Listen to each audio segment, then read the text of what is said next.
Testing 1, 2. We're going live in 1 minute, everybody. 1 minute. If you can hear me, give me a thumbs up. We got David Dorsey joining us for a few minutes to start the show, and then Jim Atterholdt, Town Councilman Jim Atterholdt, followed by Byron Donalds running for Congress, the 19th District, along with 17,000 other people. So that's coming up at 9:30. So the sound is good. All right, we got 30 seconds. 30 seconds.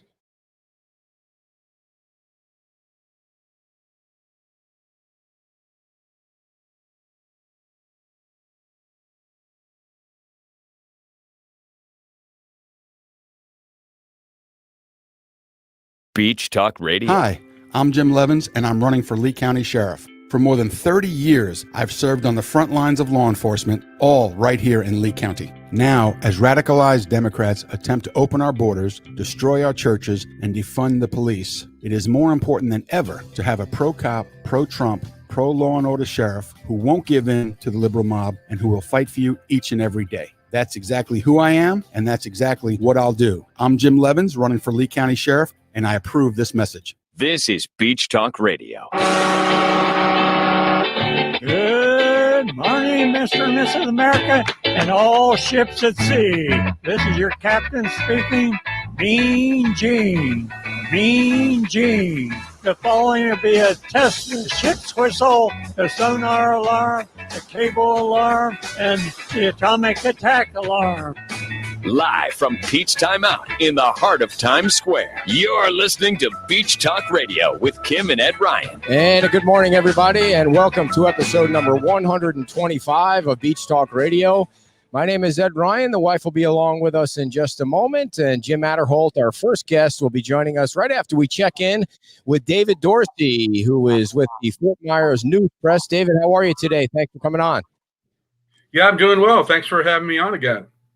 So, yeah, David, last time you were here, you were talking about your book, which, what was that, for Father's Day? Is when we had you on around Father's Day? Right before Father's Day, I came on and we were talking about Fourth Down in Dunbar, and which is about the NFL players who grew up in the Dunbar communities of Fort Myers. Great. And now the reason we wanted to have you on was because yesterday you had a killer article in the News Press, and we encourage everybody not only to check out David's article in the News Press, but subscribe if you can.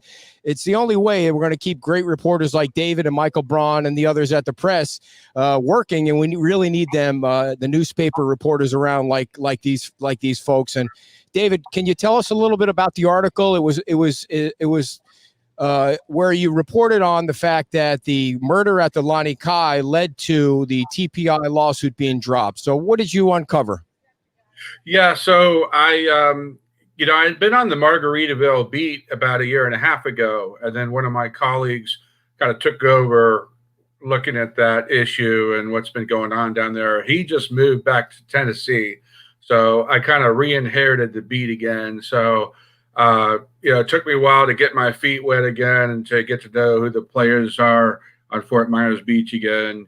But what I learned was really there was kind of a straight line between the murder of Johnny Jackson on July 14th and the intensified talks between Fort Myers Beach leaders, Mayor Ray Murphy, Jackie Lizek, and I'm sorry if I butchered her name, but she's the president of the Chamber of Commerce of Fort Myers Beach.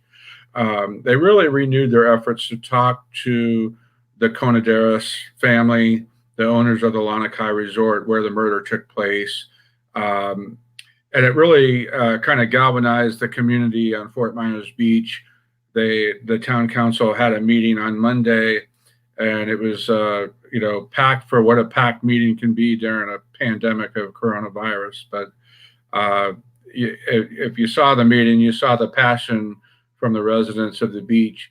They just want to get the north end of the island cleaned up, and then the lawsuit on Wednesday was officially dropped. So that's big news. That means the Margaritaville Resort can proceed. There's a lot of work left to be done. So, David, one of the things that was brand new news was that you announced who the person was that got that got killed, that was the first time that name was ever published anywhere. I think there was some speculation about who it was, but can you tell us how you got that information?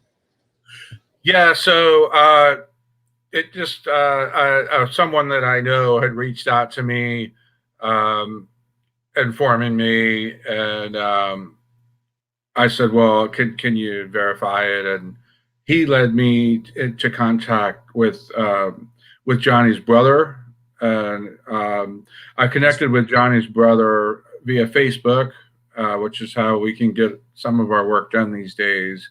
And his brother did not want to do a phone interview, didn't want to meet with me, really didn't want a lot of attention, but I convinced him to let me use a comment that he sent me in a message, and I just felt there you go. as a reporter, yeah, there you are. I see you now. There you go. I thought it was important to get the name of the person who was killed and out there. He was someone's brother, someone's son, and so I took care to get that in the story. Great. Anything else about that story and the research that you did that you'd like to tell us about before we let you go? Yeah, well, really, I'm pretty sure that lawsuit would have been dropped without the murder. I just reading between the lines and talking to the sources that I quoted, and it just seems like it did accelerate things, and I think it opened the eyes of the Lanakai leaders to the gravity of the problem, and it's tough to reach that moment of humility where, oh wow, well, we really need to take a look at ourselves and make some changes, and so it'll be interesting to see how things proceed from here on out. And the other thing I want to note is at the end of the story, I mean, Tom Torgerson, he's the CEO of TPI Hospitality. They got to come up with some funding now, because that thing was just sort of in limbo, and life goes on, and coronavirus is circling the economy.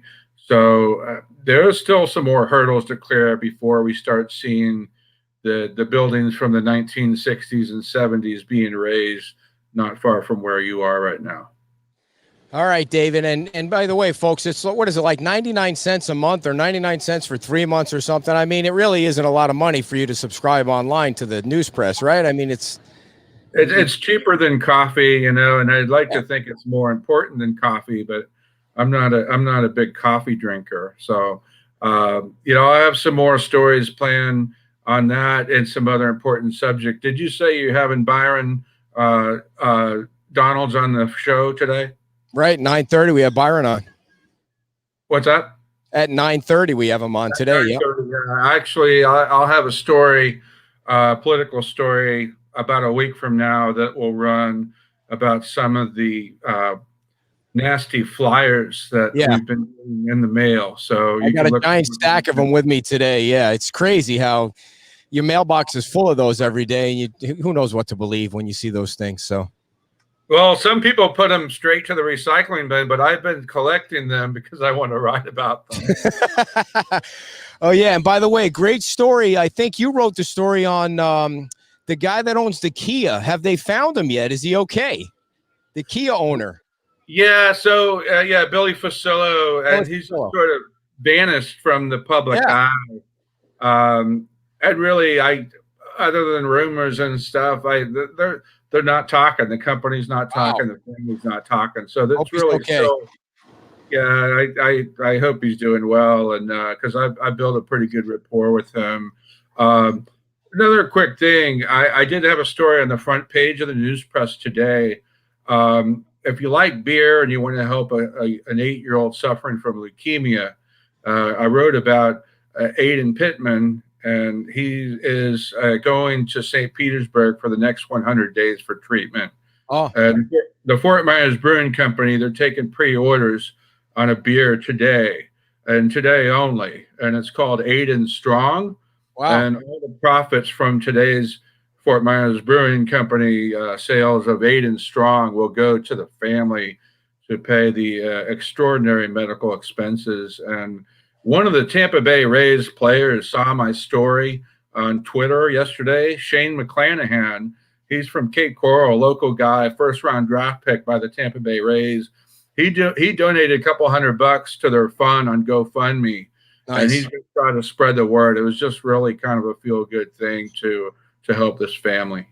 Well, we'll get that. We'll post that to our Facebook page, and that's in Gateway, right? That brewery. Yeah, that's in Gateway, not far from where the Red Sox play at the we've heard of Gateway complex, just east of there. All right, David, thanks a lot, man. Keep up the great work, and we appreciate you. Yeah, thanks for having me on. I appreciate it. Take care. All right, everybody. David Dorsey from the Fort Myers News Press, and welcome to the show. Well, thank you for having me on today. And that was David talking about his story about the Lonnie Kai and the lawsuit being dropped. And we appreciate him coming on. He does some great work. And of course, we always want to thank our sponsors, Pete's Time Out. And we're going to be telling you about all the sponsors throughout the morning.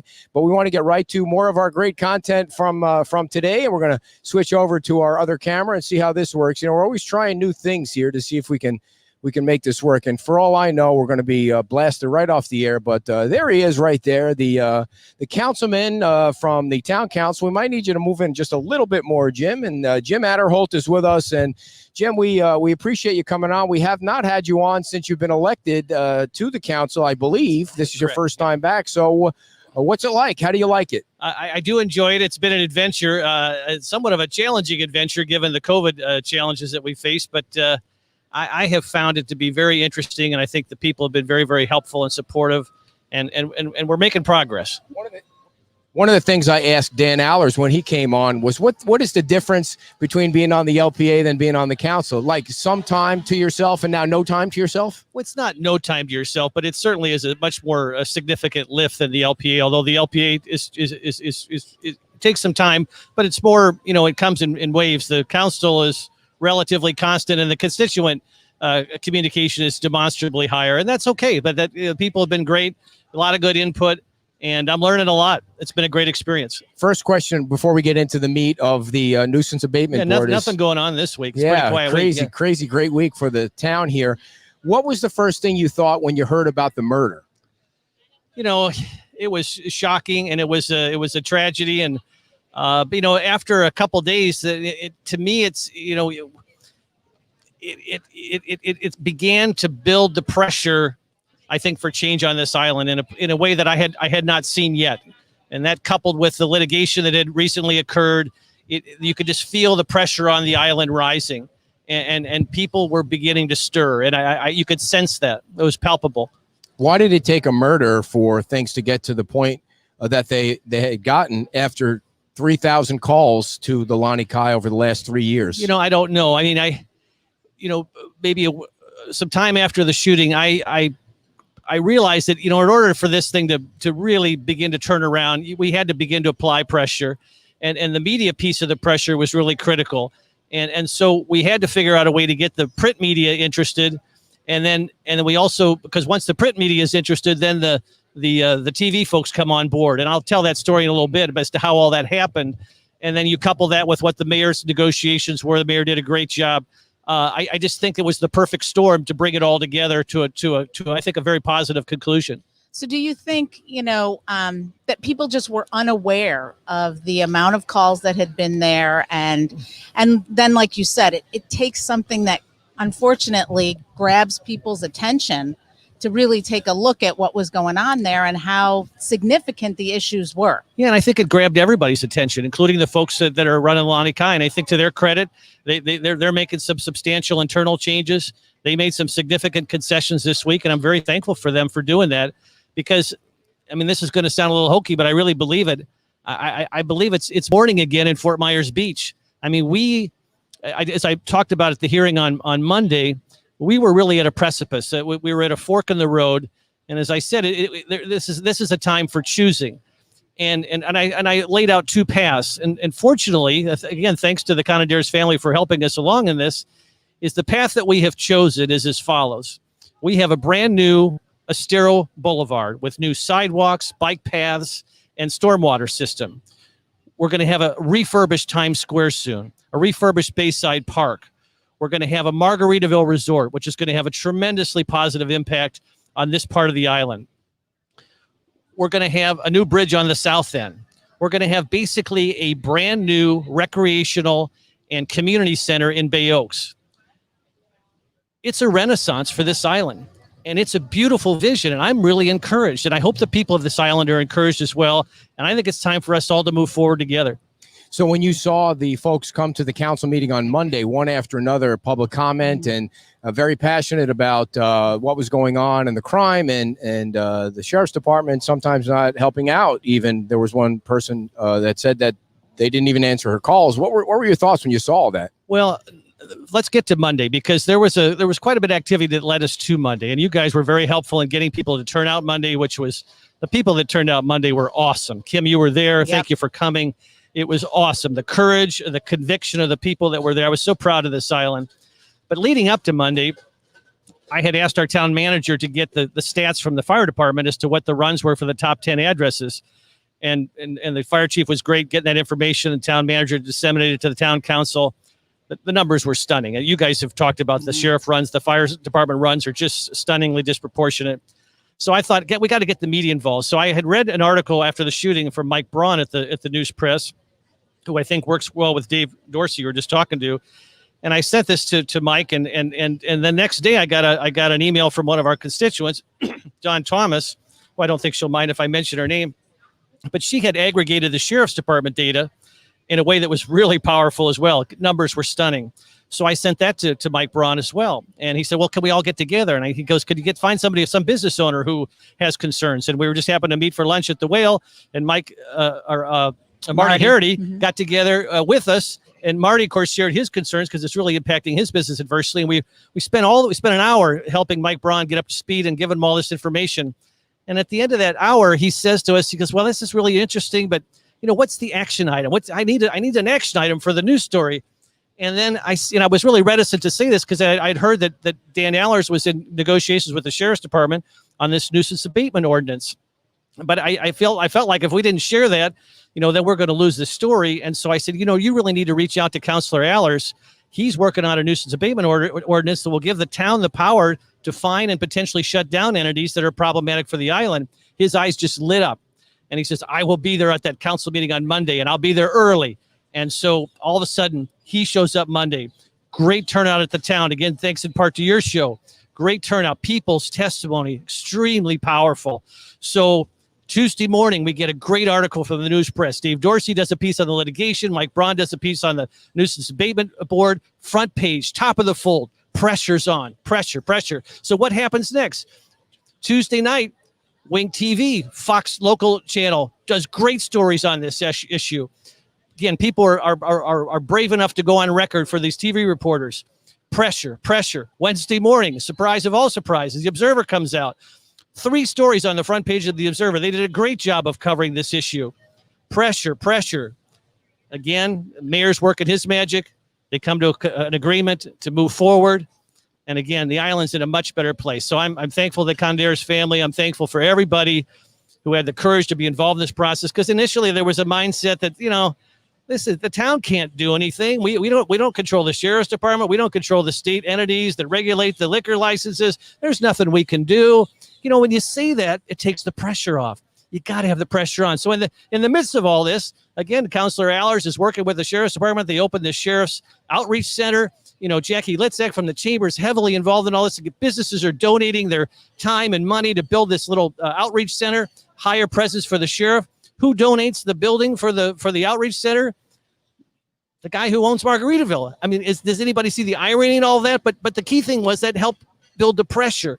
So when Monday's hearing occurred, and all the media coverage that resulted, all the bravery of the people of this island who spoke out, I just think they reached a precipice where things had to change. And they did in a positive way. And I'm not here to rehash all that. I just wanted to give you the backstory of how that helped come to be. Well, thank you for joining us, everybody, today. Have a great weekend. And just kidding. You laid it out perfectly. I don't know. Well, let's talk about the nuisance abatement board, to be specific about that for a little bit, because Vice Mayor Hassafras said something at the meeting that really, I mean, I latched on to, and I posted her comment about it, her quote about it. And a lot of people, not a lot, I don't know what the number is. I mean, we have 9 listeners, but a few people posted that another government layer. I mean, isn't there enough government? And, how is this thing going to work? And, how 10 years from now, maybe, Pete's Time Out does something the next council doesn't like. And so why a nuisance abatement board? Why isn't there enough teeth in what we have now, like a sheriff's department, a code enforcement? If all these things are going on, it seems like we're creating something that what? Well, let me because I think to add to that was the statement that was made by one of the sheriff's deputies there, who was like, I need something to go forward on. So I guess the question is, do you need different ordinances with teeth, or this nuisance abatement board? Or before what? Jim answers that, for the people that don't know, the sheriff, somebody from the sheriff's department was at the council meeting on Monday, and this came up, and I thought Rexanne was going to come across the table and say to him or strangle him, because he basically said, and I'm paraphrasing, that we have to have the calls in order to answer the calls, or there has to be a crime in order for us to go. And I was yelling at the screen, 3,000 calls aren't enough. I mean, how many more do you need before somebody like the sheriff goes over there and, well, wait, there's a political sign under the Lonnie Kai sign. There's not something being done. I mean, so that's what I'm getting at. I mean, there's laws on the books now. Why isn't that enough, Jim? Well, it's a fair question. I love Rexanne, a lot of respect for her, but I thought the quote in your Facebook page was a little bit. I don't think there was enough context, and let me provide some context. First of all, we don't have our own police department in Fort Myers Beach. These issues have been going on for years. Nothing's happened. So you can either go through the mindset, there's nothing we can do. We don't have our own police department, nothing we can do. Well, there is something we can do, and it's this nuisance abatement board. For my conservative friends, and I'll put my conservative credentials up against anybody's, I think that's a legitimate question. What another bureaucracy, more of this and that. Well, first of all, the state instituted this law that allowed municipalities to adopt one of these boards years ago when they were trying to shut down crack houses.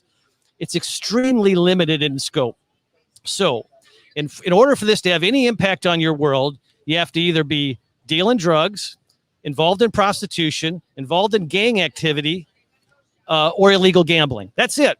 So they're not coming after you for not sweeping your sidewalks. They're not coming after you for not trimming your hedges, for not having your blinds pulled and your lights exposed. None of that. Those are the 4 items. Now, there's 2 additional ones in the proposed ordinance, but I think we're going to take those out because those aren't referenced in state statute. So that being said, very limited in scope. So my hope is we never have to use this thing. But it's a tool in the toolbox, as the sheriff's office said, that's useful for those entities that are habitual offenders who aren't responsive. Again, we don't have our own police department. The mayor can't say to the police department, go over there and clean things up. We don't have any authority to do it. This gives us a tool. Again, and you say, well, future councils, they come in and do crazy things. Well, future councils could adopt a nuisance abatement board, and they can appoint whoever they want on it. You can't bind future councils. So, again, this is just a tool in the toolbox that could really be helpful. And quite honestly, it was really critical in applying the appropriate pressure to get where we are today. So I think it could be really helpful. We have to be careful, though, that we're really, really conscious of not overstepping our bounds. But again, when you don't have your own police force, the town needs some kind of a tool to enhance its public safety. And I think this could be helpful. Now, you mentioned the two things were brought up that are not in state statute. And one of them, I believe, was an alcohol related. Right. And that, I mean, not having that can you explain to people what that was that would have to come out? Because I think some people were like, well, that would really be helpful.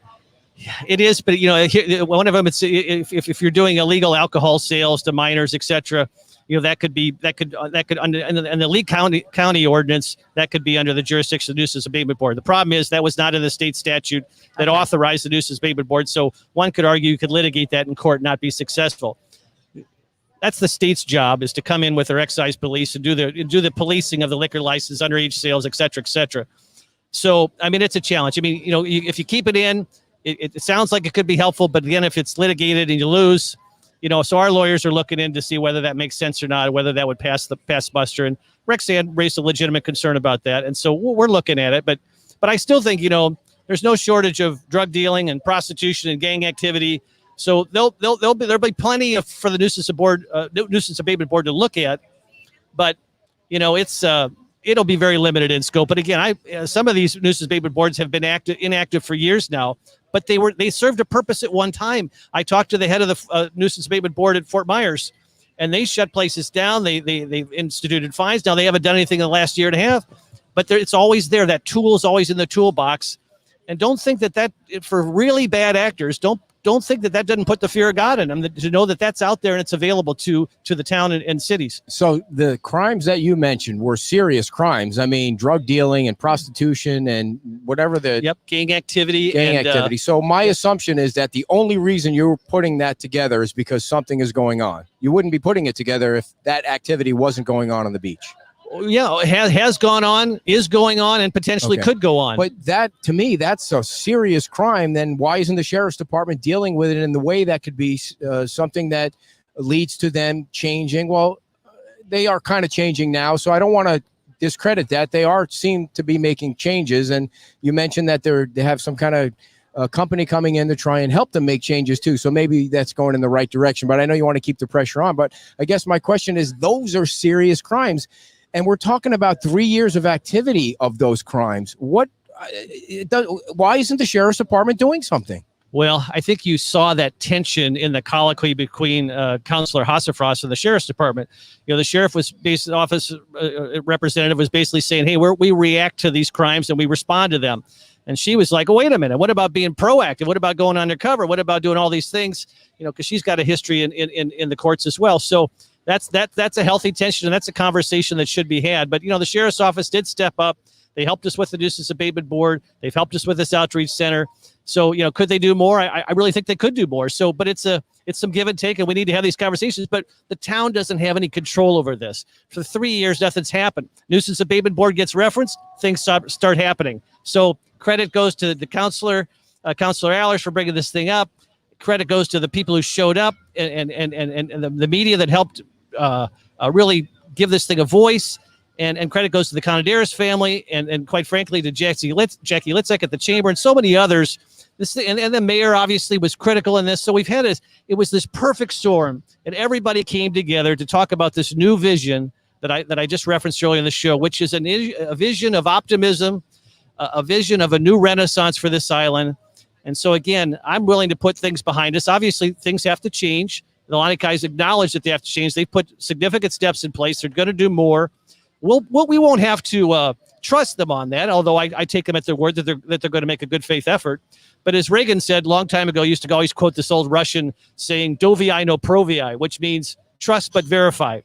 So we don't have to trust anybody. We have the numbers from the fire department. We have the numbers from the sheriff's office. We'll be able to know 6 months from now or 3 months from now whether if these reforms have actually resulted in significant changes. And if they have, God bless them. Let's move forward and let's not look back. But if they haven't, we've got tools in our toolbox now to hold folks accountable. What about tools in terms of fines? Because I know that Rexanne was talking about, when you guys were talking about something to do with it and a $5,000 fine, and she was like, well, that's really not enough. Yeah, I mean, the fine issue, you can, I didn't disagree with her. The fine, it wasn't substantial, but don't forget that the nuisance abatement board also has in its hip pocket the ability to shut down a premise. You don't think that scares folks? You don't think that sends a message? That's real. I mean, that's bigger than any fine issue. But, we can look at the fine issue. I thought it was interesting that she was talking about raising the fines, but then didn't like the nuisance abatement board. So I'm not really sure where. Well, could one be done and not the other? She's asking good questions. Yeah. Could something be implemented because when you look at the cost, and I don't remember who it was at the meeting brought up the cost for that number of the cost is minimal because the 7-member nuisance abatement board is not paid. They're volunteers from our community. The cost of to litigate it. No. The cost of the fire department going on this excessive number of. That's a great question, but that's a different issue. And quite frankly, the fire commission, they have jurisdiction over the fire department. Town council does not. The town or the fire commission, and I've talked to a number of the members, and they've been very responsive. They can look at some metrics to begin to charge entities that are disproportionately using their resources. Okay. I mean, the fire department's for everybody. Everybody pays their property taxes. But if you look at some of the fire runs, and the disproportionate number of them, yeah, I think somebody should be charged for especially when you go way beyond what your norm is. And quite honestly, that means the taxpayers are subsidizing this entity. Right, so right. that's got to stop. But that's a key issue. And the sheriff's office could implement something like that as well. So last question on that, because there are other topics. Do you have the support to get this approved? Well, I think we do, and we're vetting this thing. I mean, there was a great exchange on Thursday. Everybody asked a lot of really good questions. Our lawyer's still researching it. I think we've got the votes, and again, it's just a tool in the toolbox. I think we're moving on, but we need something just to make sure that the promises are kept. We don't want to sit here and just bash everybody again. We're done with all that. It's time to move forward as an island, but this tool in the toolbox will help ensure that going forward, we've got the ability to hold folks accountable for the promises that they've made. And I think that's healthy. And I think, again, we'll make some modest changes to make sure, we keep this entity in check so it doesn't go rogue, so it doesn't have, powers that are irresponsible, because I'm very sensitive to that.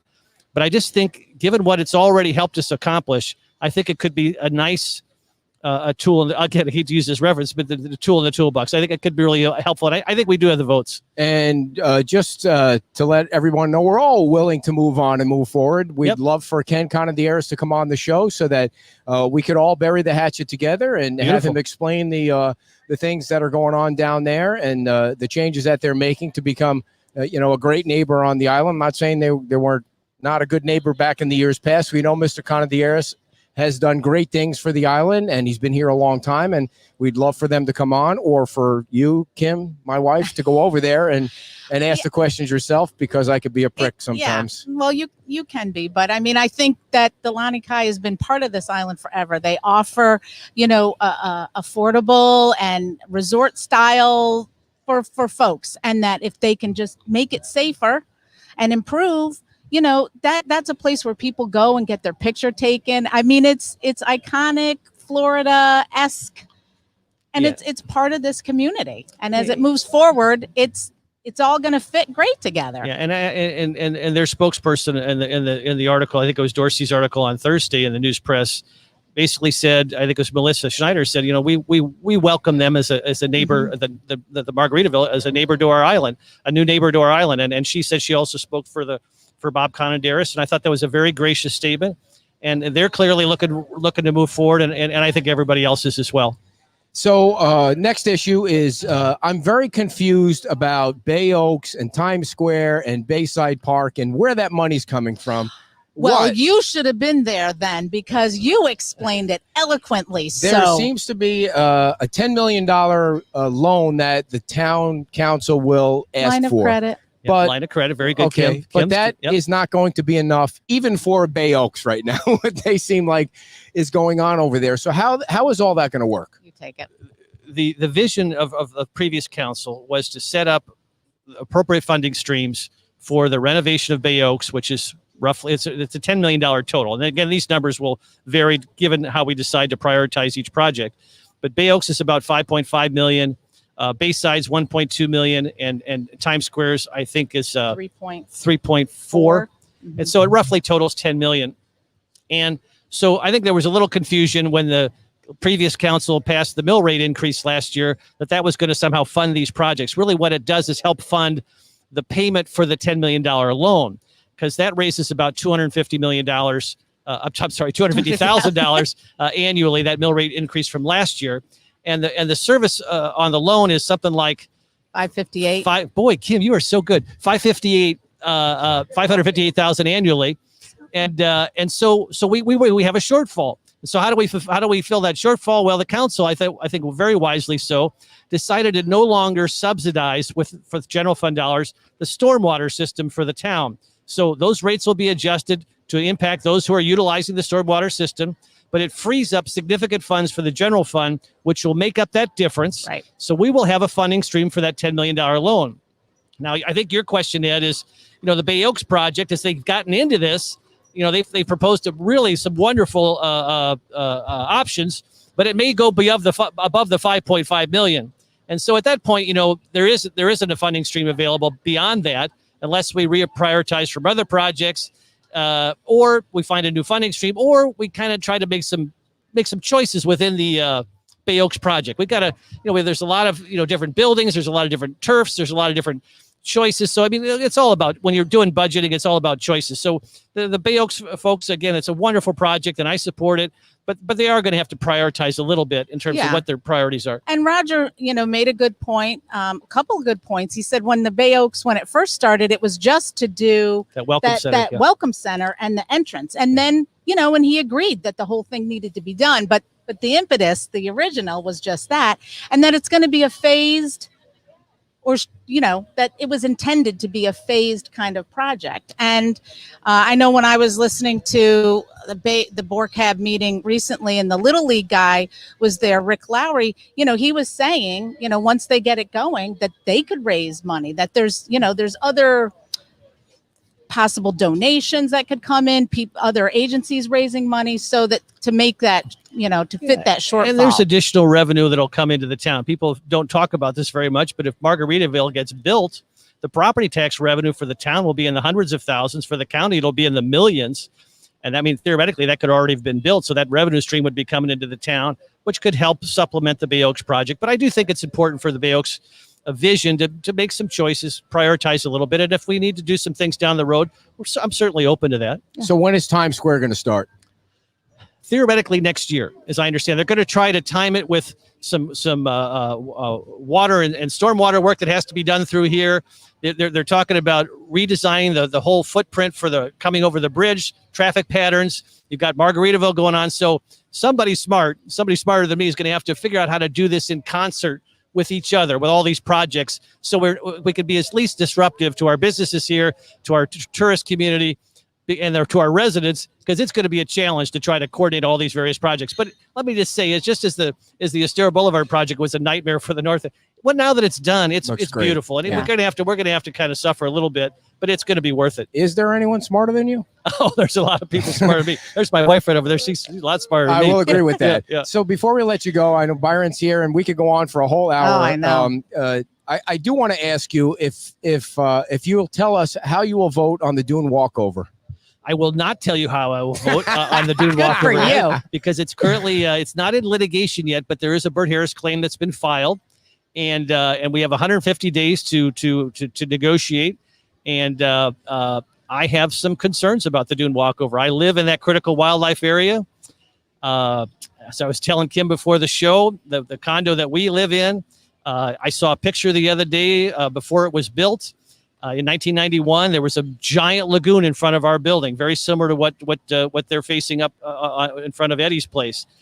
And you know what? I talked to people that lived there from the beginning. They said, we didn't like that. We had to wade through it. It was a disaster. We had to go around it. We really couldn't even wade through it. Some people loved it because it was a beautiful bird sanctuary. And 15 years later, it's gone.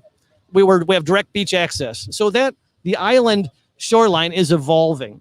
And and it's a beautiful area, and it's so different because it's quiet, and there is a nature preserve aspect to it, of course. So I'm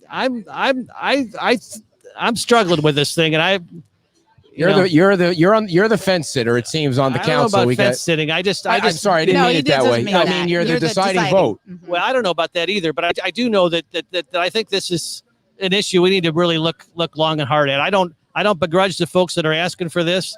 I understand it. It makes their life a lot easier, but I'm really protective of that critical wildlife area, even in the areas that adjoin it. So I'm struggling. We're going to have Eddie on next week. He's flying in from Texas to be on the show. And so it sounds like this is going to a Bert Harris lawsuit.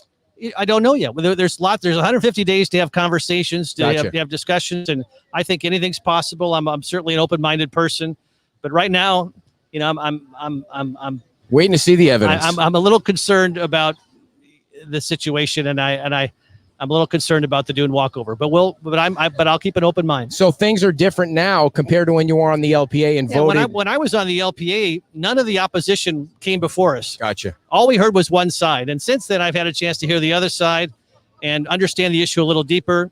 And again, I have respect for the people that are the applicants here.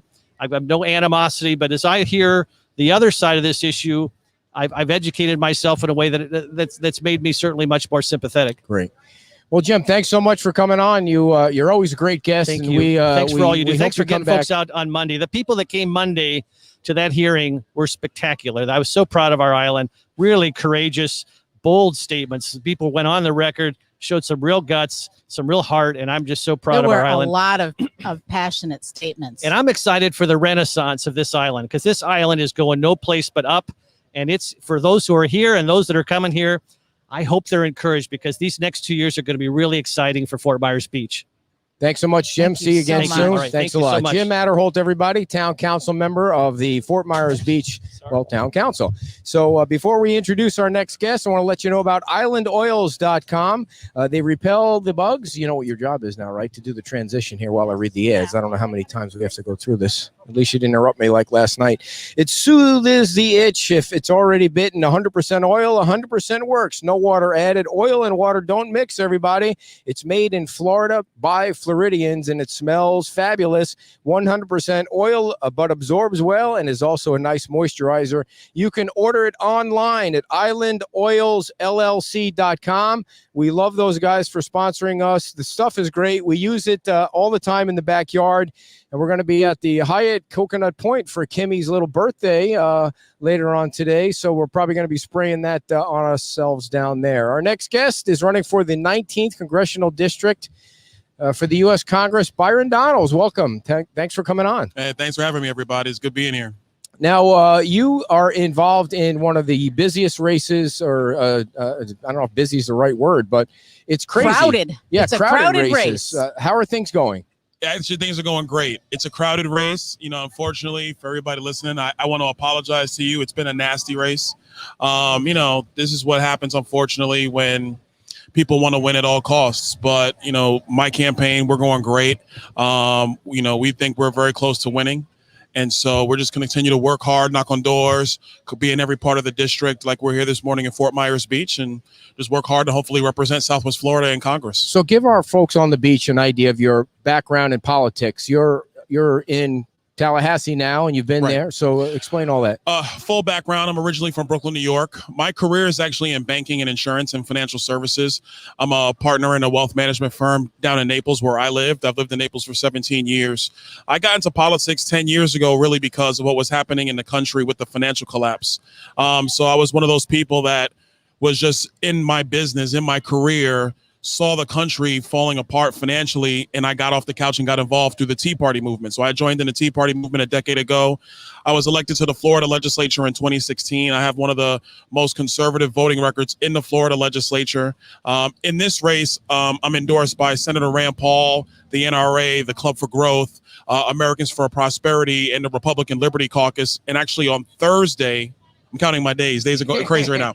On Thursday, we were endorsed by the House Freedom Fund, which is the political arm of the House Freedom Caucus.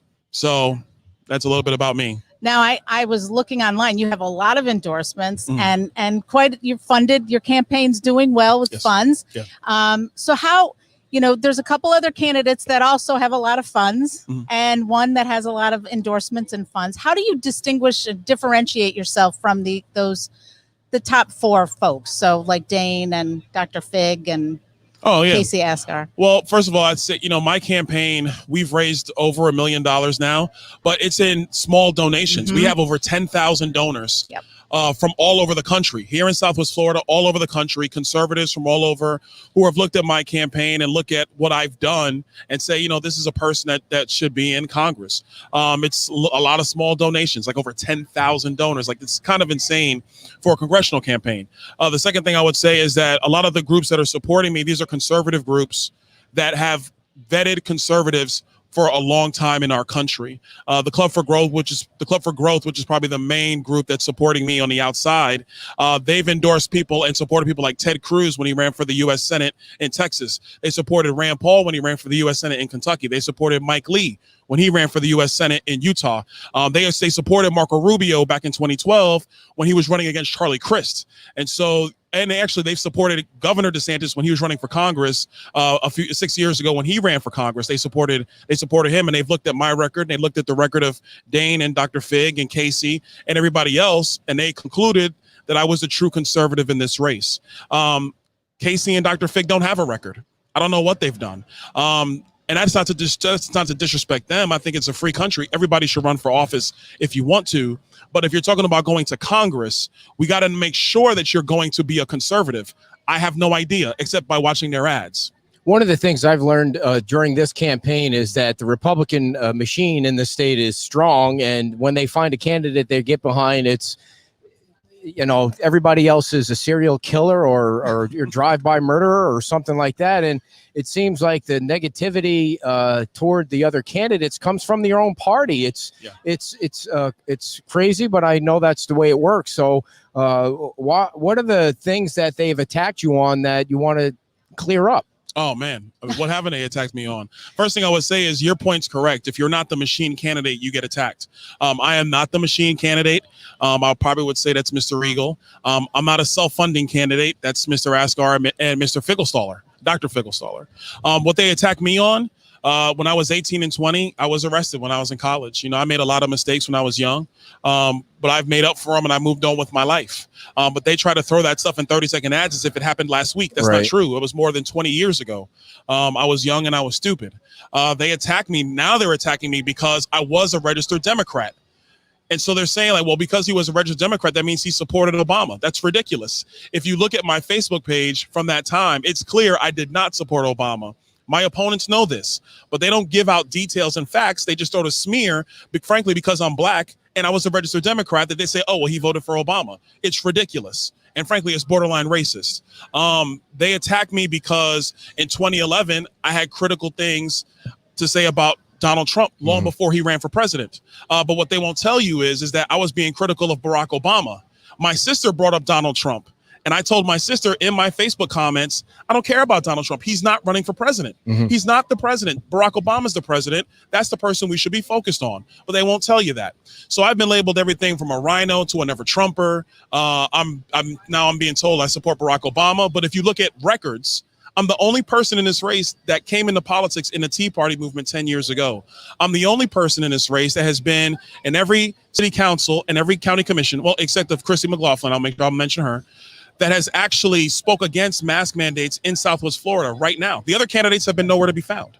I'm the only person in this race that actually has a record of standing for the Second Amendment, even standing against their own party. I've done that in the Florida legislature. So you're a Trump conservative. I say that with hesitation because he's not really a conservative, but that's everybody seems to be hugging the president these days in the Republican Party. Why? Why hug the president? No, I don't mean that. I mean, why is it a winning strategy to say that Trump is a conservative when he really isn't? No, the winning strategy is to say that you stand with the president. Okay. I stand with the president. I support him. I was never going to support Hillary Clinton. Right. That was never going to happen. I'm not supporting Joe Biden. Right. I was just on Fox and Friends bashing him for the comments he just made a couple of days ago, which were outrageous comments. But that being said, I support the president because, number one, he has actually helped to restructure our tax code. He has gotten rid of bad regulation. He's created opportunity zones in a lot of our urban corridors to help with economic development. He has actually done some of the reforms in our justice system, the same reforms that Joe Biden actually instituted. I support the president because he actually has done what he said he was going to do. Right. And he was very straightforward with that. I don't care about tweets and I don't care about personalities. I want somebody to run the country that's going to do a good job, say what they're going to do, and not be cowed by media and by special interests. That's why I support the president. But I'm also a conservative. I believe in limited government, limited powers at the federal level. I believe in individual liberty, that you and I should be able to make these decisions for ourselves. We'll make a far better job making those decisions for ourselves than any government bureaucrat can do or any member of Congress or the United States Senate can do. Now, when you're talking about making individual decisions and all, I know you were, when you were in the House now, you were on the Education Committee, and you've talked about, I was watching a video, you were at somebody's house just the other night, and you were talking about the schools and school choice. Can you give us your view on that? And you sort of were alluding to the school calendar. Are you saying that we should go full school year? What? Well, let me take a step back. The number one thing I think we should do in education is that parents should have the ability and the purchasing power to choose where their child goes. In our society, the state government funds education. Mm-hmm. But what we've done in our system is that we only fund education at traditional public schools. And then in Florida, we changed the law 20 years ago to where we'll fund it at charter schools. But if we're going to really empower young people to get a transformative education, if we're going to empower parents to make sure they find the best academic environment for their child, not for all children, for their child, what you want to do is give them the ability to make that purchasing decision. We already pay for it if they go into a public school. Well, why aren't we paying if they go into a private school? If you're really going to be forward thinking and have a true economy and education where people can get the best services for the dollars that are being used, then you want to have a free flowing system like you do in our restaurant business, like you do in the hotel business, like you do in the consumer electronics business, where we seek our own interests, where we use our dollars. And what happens is companies are fighting for our business. And when they fight for our business, they do it by giving the best services. There's no difference if you do that in education. Now to the school year, our school calendar year is based on the agrarian model, where because kids were working on their family farms, the summers off or not to be at the beach, no pun intended. The summers off was to actually be at the family farm to help plant and harvest crops. But we've kept that model just because we've kept it. If we're going to be really thinking about it, summer slide for some of our poorer students is real. So should they be in school for more of a calendar year and the breaks are shorter at different segments of the year? I think so. But that's not a decision for me to make. What you want to do is make sure parents are empowered to make those decisions. So if a school pops up and says, hey, we don't do summer vacation, we do all year schooling with smaller breaks around the year, let parents choose that for themselves. That's my viewpoint. And that first part that you mentioned, I think it really is damaging to the minority communities. Oh, yeah. Because they can't get, they can't afford the kind of schools people that have money can afford. And it really is not fair. No, that's exactly right. My mom, when I was a kid in Brooklyn, New York, she made that sacrifice. She was still paying taxes to the city of New York, but she wanted a better education for me. So she put me in a private school. So she's paying taxes to the city of New York, to the state of New York. But then at the same time, she's paying for her son to go to a private school. Well, she's being doubly burdened. She was a single black mother in Brooklyn, New York. We didn't have much, but she made that sacrifice for me because she felt that was going to be the best thing in my interests. Every parent wants to make the best decision for their children. Right. We should be empowering them to do that, not empowering bureaucracy. Why such a no-brainer hasn't been able to be changed? It seems like it's an easy decision. Politics in the teachers union. The teachers union is one of the most powerful lobbies in the country. They oppose this because the teachers union's job, and listen, for the teachers who are listening, teachers are essential to every child learning. But the union's not interested in teachers per se. They're interested in their union and the power of their union. That's what the teachers union is invested in. If parents are making an affirmative decision on where their child goes to school, guess what? You still have to hire teachers. And then actually teachers become more of a priority in that situation because then a school has to make sure they hire the best teachers because the school wants to make sure they have the most students. Right. This is what economies do. Yeah. This is what happens when people are seeking their own interests. Do you believe kids should go back to school right now without masks? I think kids should go back to school. Parents should make that decision. If a parent decides that they don't want to send their child to school, that's their decision as a family. They have to make that for themselves. If you're a blue collar worker, schools closing is a disaster for your family. How are you going to make ends meet? How are you going to put food on the table? There are many decisions that have to be made. I think that this is an individual decision, whether to wear masks or not. Now, for teachers, because they work for the school districts, I'm quite sure like in the restaurants behind us, they are going to be told you have to wear a mask. Just like restaurant employees are told they have to wear a mask. But you're not telling the patrons that they have to wear a mask at the table. That's a decision for the patrons. It should be a decision for the parents alongside with their children. Here's the truth. I got a 9-year-old son. He's not keeping the mask on. He's going to be playing with it, pulling it. But does that mean he can't get an education? That means he can't learn. We can do both. We can manage the pandemic while also living our lives. Do they work? Masks? It's negligible. Who knows?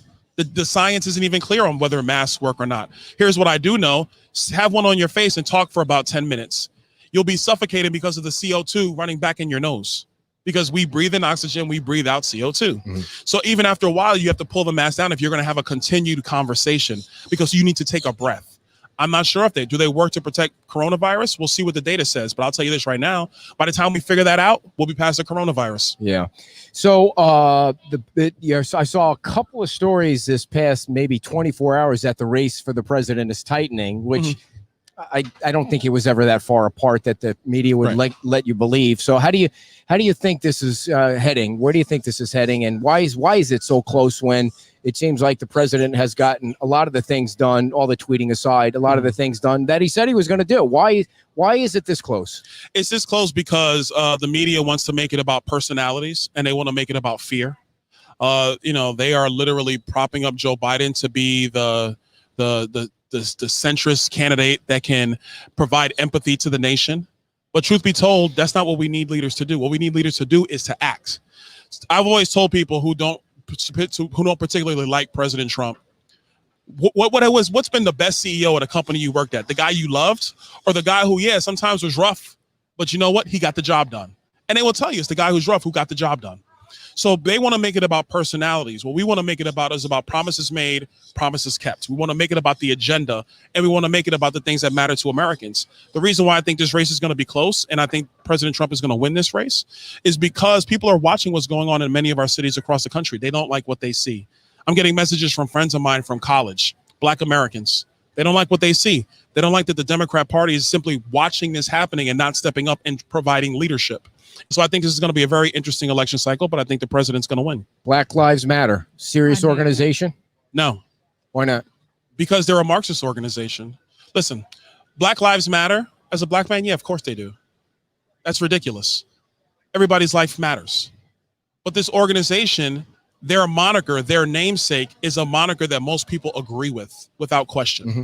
And so they're intertwining themselves in the emotional idea that all Americans truly do believe in, that yes, Black Lives Matter. Okay, I get that.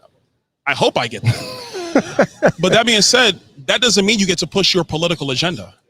And that organization has a political agenda. Their political agenda stands for actually the destruction of the nuclear family. It's about Marxist policy, about redistributing wealth, about having universal health care. These are the things that they support. Part of their policies are defunding the police. When you defund police departments, like what's happening in my home state of New York right now, mm-hmm. crime goes up. Mm-hmm. The very people you say you want to help are the ones who become disenfranchised. So I don't support that organization. I don't support their political agenda.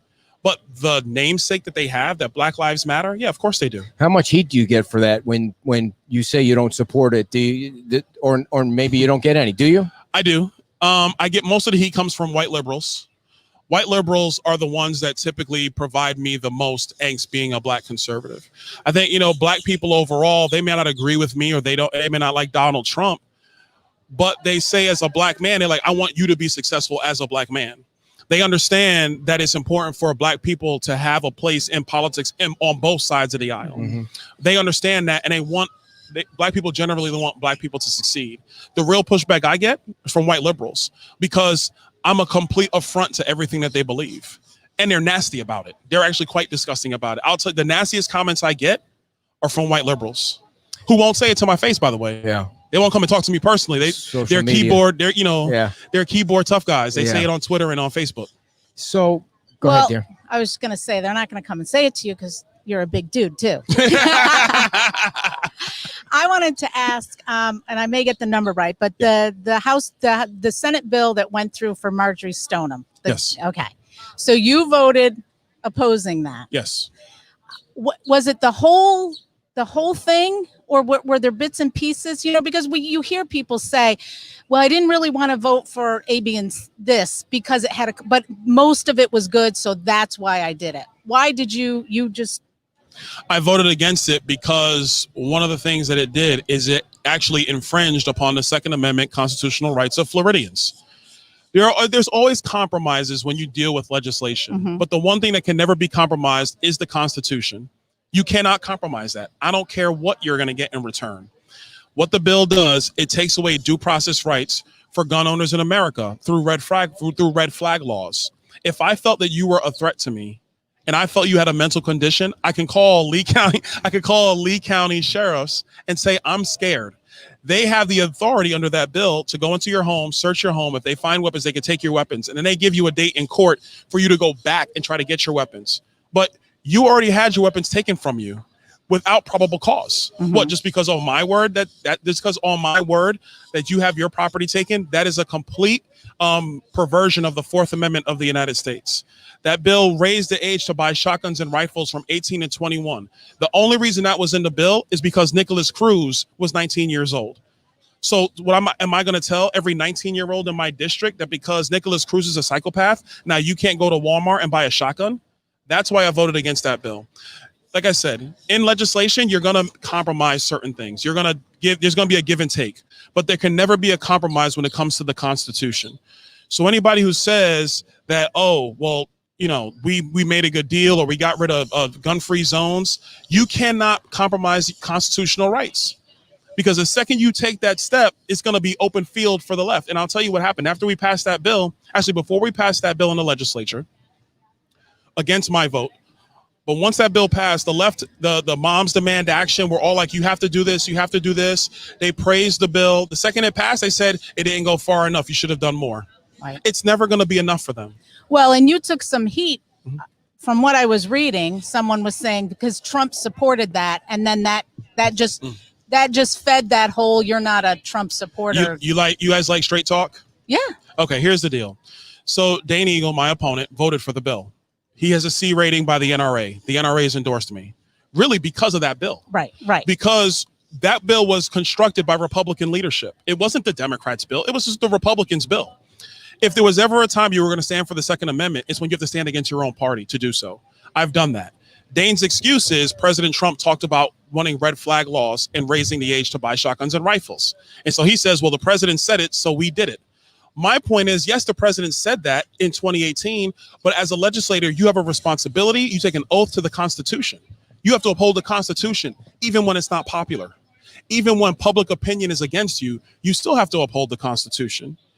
What Dane doesn't tell you is that a year later, after the shootings in El Paso, Texas, the president made similar remarks, but then he met with congressional leaders. They did not push forward any legislation on federal red flag laws. And the president has not brought up that policy since that point in time. So it's one thing to talk about it in a speech. There's another thing to actually vote for it and enact it into law.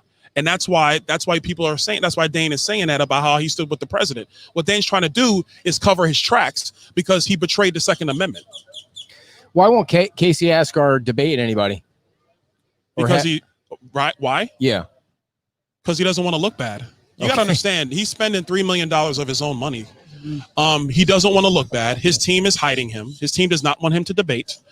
Because if you put him on a debate stage with myself, Dane, Dr. Fig, Christy McLaughlin, Dan Caldwell, Dan Severson, Randy Henderson, Darren Aquino, he's not going to look like somebody who's prepared to lead Southwest Florida. That's why he won't debate. It's his best strategy is to run 30-second ads and hope that you never meet the man because he doesn't campaign. He doesn't go anywhere.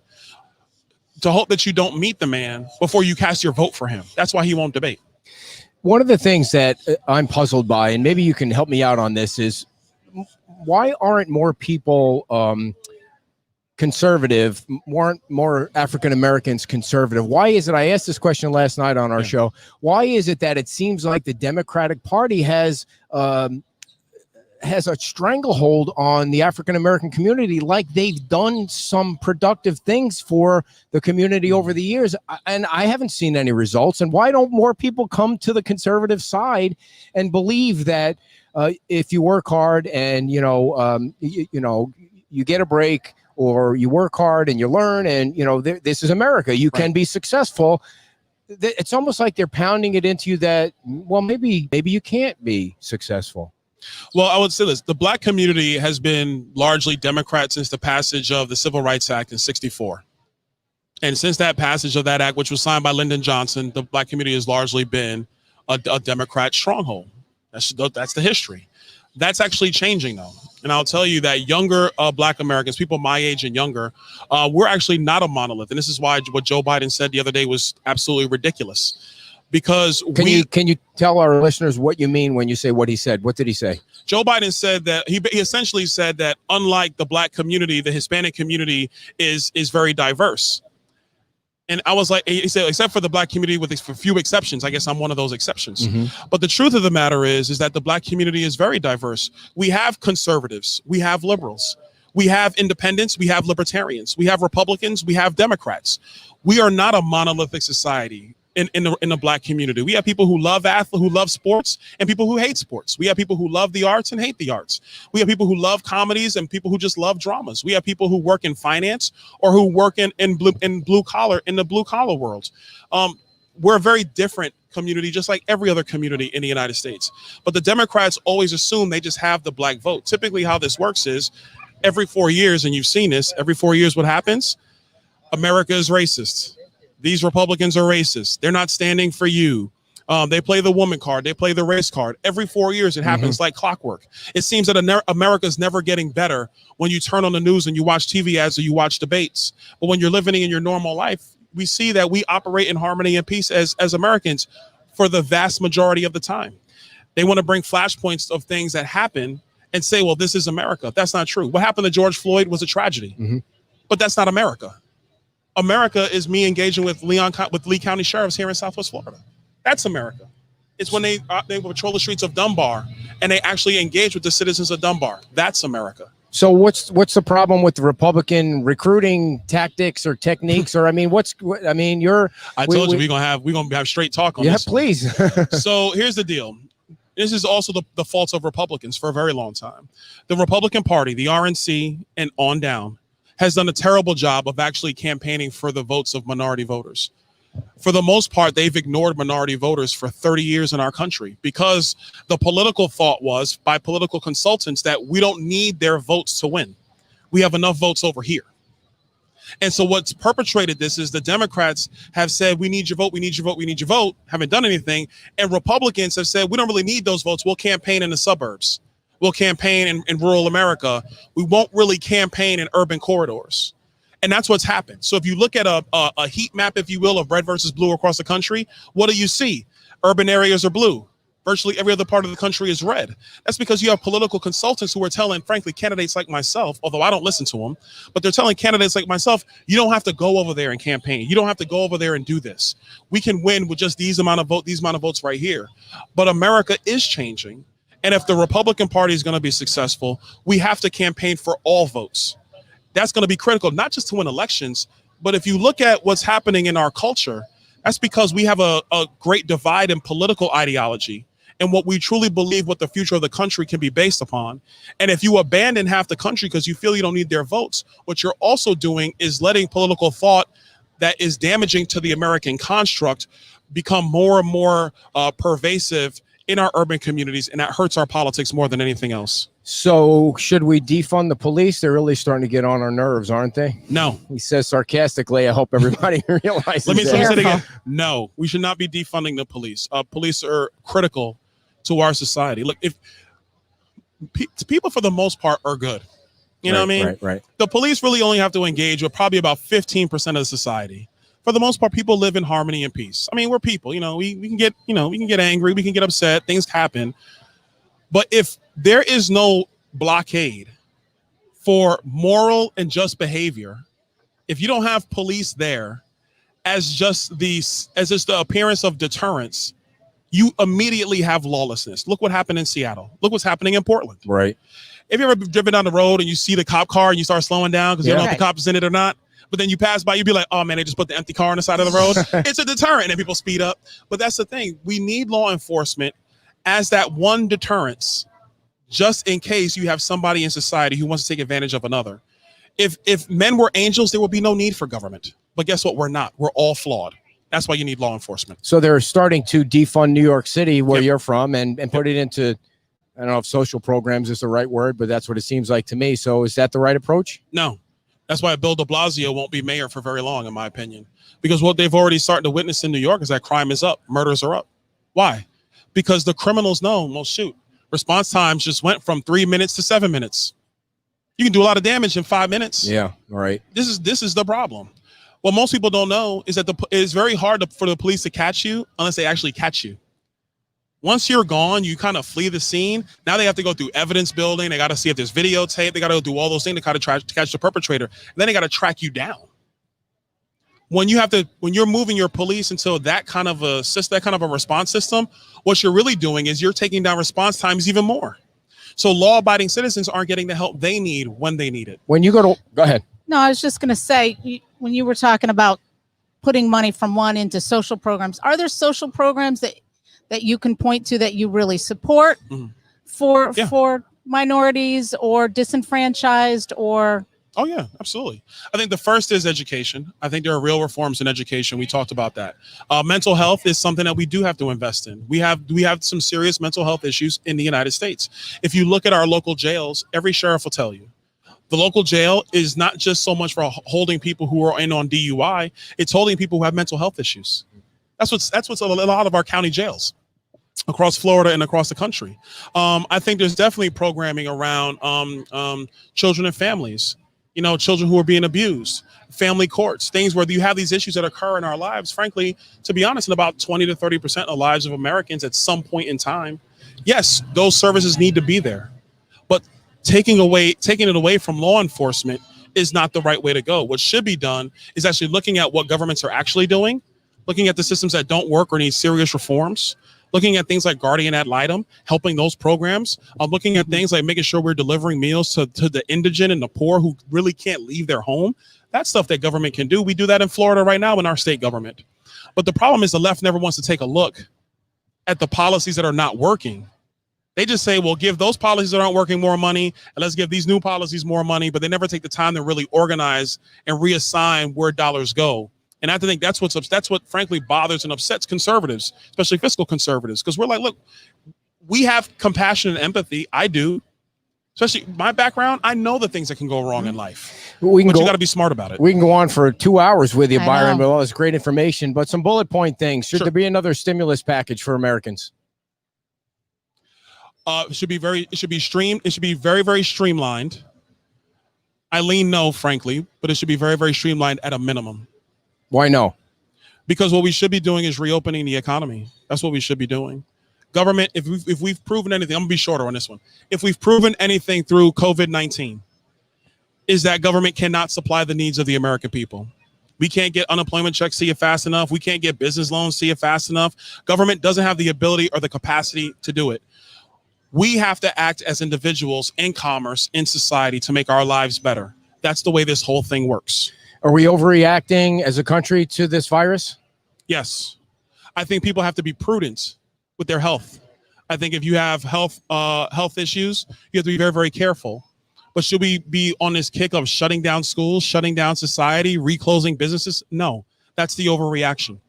Was it a mistake to shut the government down, not the government, the economy down by the government when it happened? I do. But I think what you got to look at is the information that was available at the time. We were looking at models where 2 million people were going to die in America. We were looking at a mortality rate of 3 to 5%, which is abnormally high. So you have leaders who had to respond to the information at hand. So it's, in some respects, you can't play Monday morning quarterback. Okay. The information that was there initially was very, very dire. Now we have real information. And there's no reason for us to be shutting down. We should be opening. Are they using the Democrats and the media using the virus as a way to try and elect Biden and make sure Trump doesn't win? Absolutely. Because if this was actually about our economy and about getting things done, what has Joe Biden done? I mean, Joe Biden's been in office longer than I've been alive. I'm 41 years old. What has he done? I'm being straight with you. What has he done? Like, what has he concretely done to the betterment of the country that we should now turn the keys of the country over to him? What's your big issue when you go to Washington if you're elected that you want to change? Oh, too much, too many. Quick blurps, term limits. They're desperately needed. How many years? 8 years in the House, 12 years in the Senate, only because senators have 6-year terms. I think we have to have a true balanced budget amendment that isn't tied to raising taxes. It's actually tied to the economy. We do have to reform Social Security and Medicare so that people on those programs still get the benefits. While for younger people like myself, those systems have to be whole scale. They have to be wholly reformed because we simply can't afford them. We are not going to be able to afford those programs in another 15 years. That's not me talking. That's the Congressional Budget Office. Favorite football team? Cowboys. America's team. Giant fan. So you know what? So I'm from Brooklyn, New York, right? How are you a Cowboys fan then? Because the Giants, the Jets, and the Cowboys are always on TV. In the New York media market, That's right. The Cowboys are always on TV. So, I grew up watching the triplets, America's team. But my second favorite team is the Giants, the G-Men. So when they beat the Patriots those 2 times, man, I'm like cheering. I'm like, yeah. Everyone was a Giant the fan helmet at that catch, point. I was loving it, man. It was great. So who caught the helmet catch, dear? Oh, I don't remember. Do you know?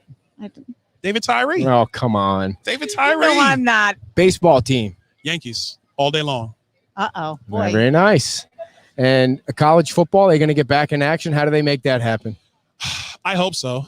You know, my oldest son is my size, so he's being At recruited. 9? No, 16. Oh. That's a 16-year-old. I got 3 sons. I knew You've you got had 3 sons. We interviewed Drew last night. He's got who's 3 running- daughters. And Drew's running for your spot, No, right? Yeah, he is. yeah, That's right. Yeah. Yeah, and he's got 3 Also, daughters. He's got also 3 a daughters. conservative. He is Great a guy. conservative. So I'll tell you this right now. So my oldest son's being recruited for football. I hope that they have the college season. Listen, we can have the college season. To the sport leagues in the country, you can socially distance in your stands. It's okay.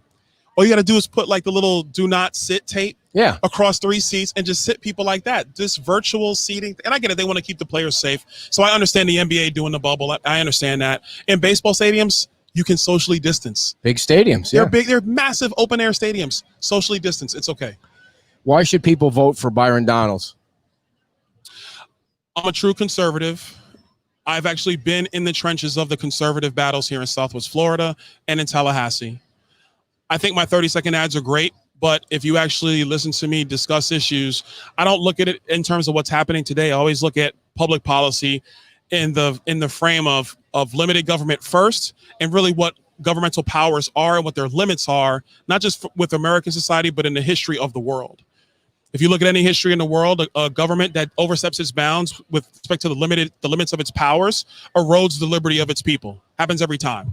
And so we have to make sure we have leaders who understand that, who will respect it and protect it no matter what is going on in the country. Have you been able to get to the gym much with all this campaigning? So I'm a Beachbody guy, beachbody.com. Oh, okay. So I been around work a out long in my time. house, actually. So right now I'm in a mixture of Insanity and Body Beast.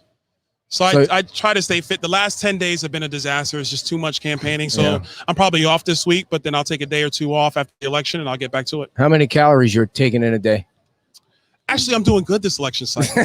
I'm not pounding fast food like I did in previous election cycles. Well, how are you packaging your food then? Quest bar in the morning. I might have just some water. You know, I might get some body armor while I'm driving through as a way to keep up. That electrolyte stuff they sell at 7-Elevens, that stuff's amazing when you're out knocking doors. Keep your electrolytes up. I do love chicken wings, so I do a lot of chicken diet. wings. Come on. Not on the diet. But I'm not at McDonald's. Okay, I'm not at McDonald's. I'm not pounding Big Macs and stuff like that. You know, I try to, if we're out, I try to eat somewhat healthy. A lot of fish, a lot of chicken. How many push-ups can you do in a minute? Gosh. Right now, 40, 45. Not bad for He's 41-year-old. going to challenge No, you I'm to not. this. That's crazy. That's crazy. So what is it? 10 days left, right? 10 days. And early voting starts today? Starts today. All right. I need your vote. Byron, We'll thanks see. a lot. We Thank you, appreciate guys. it. Good Yeah, luck in the thank you race. so Thanks for much. coming Thank down. you. We appreciate you come all the way down here. Thanks a Of lot. course, Good luck. absolutely. Hope you can come back See you again. guys. Byron Thank Donalds, you. everybody, a true conservative. And don't forget to get out to vote on the 18th of August. It is the primary. And dear, I'll read the ads if you want to make sure that You're not going to do push-ups then? no push-ups today. I'm a little sore from I don't know what I'm sore from. All right, everybody, we do have a couple things to chat about before we say goodbye for the day. And I did want to tell you about our good friends at CCG, Certified Public Accountants, over 100 years in tax preparation experience, 4 CPAs and 10 accounting professionals, 6 years in business. They can do your taxes remotely, and that's pretty cool because you don't want to be passing around that COVID thing or whatever you got. You got the blue sniffles, the snotties coming out of your nose, and that's the last thing you need to be doing to passing it along to Steve and there's folks out there. We've been using CCG for over a decade, and that's no joke. And so if you need somebody that you can trust when it comes to this kind of thing, trust is the most important thing. So you want to give them a call, 239-992-1973, 239-992-1973, CCG Certified Public Accountants. And the wife is going to come back in the picture now. I don't know why she disappeared, to tell you about the great experience we always have at the Tiki Fort Myers Tiki Tours. We went on the Fort Myers Tiki Tours for Father's Day. You look exhausted, dear. I am exhausted. Byron It's is lot a of package of energy and Yep. information. So before we get to your little turtle excavation deal there that we're going to chat about before we go, tell them about the Tiki Tours and how much fun that is. So we went on the Tiki tour. What was that? There was some special Father's Day. day. Oh, right. Father's Day. Loser. Anyways, we went on the Tiki tours. It was a hoot. We had a great time. We had a great captain. They provide the ice. You bring whatever adult or child drinks that you want to bring. You can bring the food. They go up and down the bay at a very slow speed. It's not scary whatsoever. Nope. If you want to, you can pick up All natural. garbage along the way. We picked up a bottle, and then I dropped something. So we took care of that. Get to the point. Give the phone number out. It's a great time. We love these guys. 239. They've been with us from the beginning. We really appreciate it. 887-0042. They have sunset tours, dolphin tours. They do birthday parties, anniversary cruise. I will Socially distancing too. Yeah, there's six little seats on there. You can sit around the little bar there, and we learned some interesting stories about people who get crazy on those things. We did? Yeah. Share one. That he said that I suggested that the craziest group would probably be the 25 and under, and he corrected me to say no, it was actually the women 50 and over. Wow, yeah, the crazy ladies. There you go. So before we get to your turtle story, real quick, I want to make sure everybody knows that our news website is up. Our first newsletter went out on Thursday. It's beachtalkradionews.com. And we're covering the council meetings. And you've been down here more than ever covering things that go on the beach. And we had Eve give us an update on the turtle hatchlings. And we have other things that are in the works, like columns from Matt Love from the fire department and the ferry pod lady. And Ranger so many Rob. other people. Ranger Rob's been great. And Ranger Rob has invited me. We haven't been able to hook up yet to go out on a kayak tour, but he sent me an amazing picture, and I'm putting it up of a manatee that came right up to the boat. You can see its nose, you can see its eyes. It is adorable. Unfortunately, one of the times that we were scheduled to go out, he had to go up to, I believe it was Port Charlotte, to help out a manatee who, unfortunately, that did not turn out well. So please, I don't know the circumstances, but please, if you're out on a boat, please obey those manatee zones. Please go slow. If you see one, call FWC so that the animal can get some help. Yes, and we also have interview with the new women's club president, Catherine. She's going to be part of next week's news, and you're going to get the newsletter every Tuesday and Thursday. If you subscribe to it, it's free, of course, and you can go on beachtalkradionews.com and subscribe to the newsletter. At the top, it says newsletter, and that's how you subscribe to it. And the website is always going to be there, and the show is always going to be here. And we want to thank Nervous Nellies and JPS Vacation Rentals. She's selling a hat. Vacation Rentals. She wants 4 hats. Go sell the hats. I'll just no, I'm just kidding. We're almost done anyway. So all the thanks to everybody here. Peach Timeout, Mangaritas, and all that. And go ahead, dear. You can take care of that. Well, you go take care of it, and I'll tell my turtle story. I'll fill people in on what else is going on and make a quick transaction here. And she needs to tell her turtle story, folks. So please hang out for a second. And again, you can log on to beachtalkradionews.com. We also, I knew I was forgetting something. We have a brand new news app. And thank you, Judy, for saying that. We appreciate it. We know you don't really mean that, but thank you very much. And we appreciate you 9 listeners sticking around for this is now going on an hour and a half. By the way, her birthday's coming up on the 12th of August. So we're going down to the Hyatt Regency Coconut Point today to hang out. And so you can download our app from the Apple App Store. And by the way, the Android is almost ready. It's in the testing phase now. And what you'll get from the app is you'll get like push notifications for breaking news.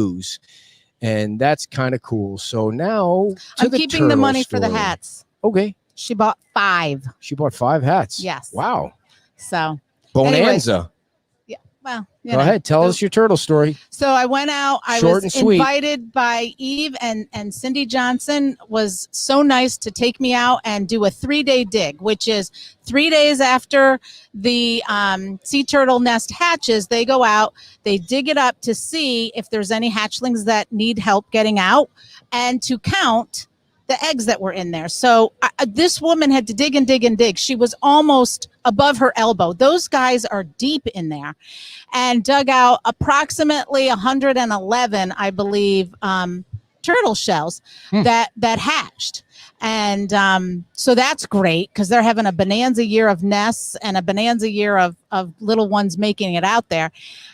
Now, once they get out there, very few of them survive. So that's why such a it's shame. important to Why have is that it that many we go out. can't? We can do so many things, but we can't figure out how to save the turtles. Well, you can. You can save the turtles by make sure they nest okay. And There comes your money. All right. Well, you go take it. You're going to finish your story? And so Can't you walk and talk at the anyways, same time? Then I went down to another nest, and you could see all their little footprints that went out. And there was a family there that were renting, and they were a little disheartened that they missed the night before the turtles coming out. But they did say how they were well informed about the lighting, and they obeyed the lighting. And that is exactly why all of those turtles She's going survived. like this. I and don't know got what out. that means. You might want to take All care right. of that. So that was such a thrilling turtle story. I really do love the turtles, and I wish we could figure out a way to save more turtles. I mean, why is it that so many turtles have to pass away on their way to the water? It just doesn't make any sense to me. I mean, we can save so many things, but can't save the turtles. It's just sad, just very sad. Great. You lost the sale. The whole sale? Yep. Why? Because it didn't say Florida on it. Oh, well, maybe I need to add Florida. I'll write it with a marker. I got a Sharpie. Go tell her, see if she'll. All righty. repay. Well, what are you going to do? We have plenty of hats, everybody. So yes. By the way, thanks to Jim Atterholdt. He's kind of pushing me. The whole nuisance abatement thing was very interesting. I don't know that I'll ever believe in more rather than less. And Jim's a conservative too, which is very interesting. I think when about the money thing, and I asked the question, and he brought up the point that those agencies like the fire board and the sheriff could come up with a price that would be Kathy. something that goes on. That would be a good thing. Yes, and once again, we would like to invite Ken Conadieris on the show at any time to come down. We'll all bury the hatchet together, or we can send the wife over to the Lonnie Kai, and she can interview without me because I could be an ass sometimes, and I totally get that. So she's never an ass. She's never been an ass. She never will be an ass, but she does have a birthday coming up next week. So it's time for us to go celebrate that birthday, if you know what I mean. And that means we're going to go hang out somewhere. Yep. Just want to make that clear. Thank you, everybody, and bye-bye.